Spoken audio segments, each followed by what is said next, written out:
Report just out this morning names the 10 most endangered rivers in the United States.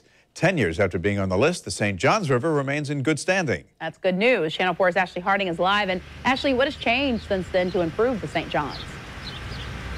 Well, Melanie and Bruce, one of the biggest threats was water withdrawals from the river that had been improved and would have had a major impact. Now, for the most part, those have not happened, but that doesn't mean there aren't other threats to the river. And some are concerned that the St. Johns could end up on this list in the future.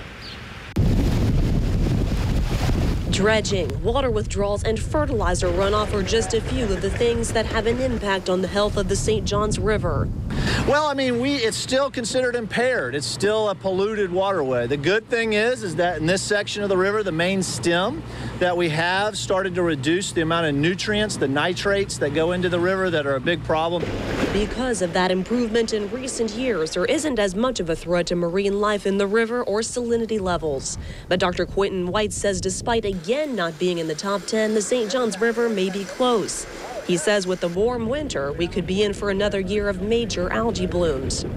I think that the take-home lesson may be the similarities that exist between the St. Johns and the rivers on the list, and that we need to learn from that and continue to take care of the St. Johns River.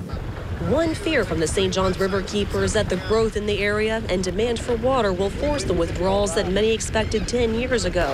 If that happens, some think we could see the St. Johns on the list again soon. Because we're going to have to make some major changes. The status quo, business as usual, isn't going to get us where we need to be. We've made some progress in, as I mentioned, reducing the nutrients, but that progress is not where we need to be.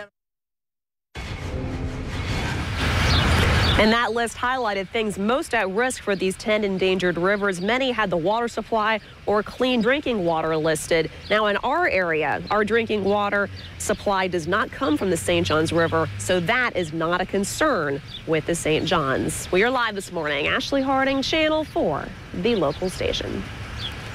Thank you, Ashley.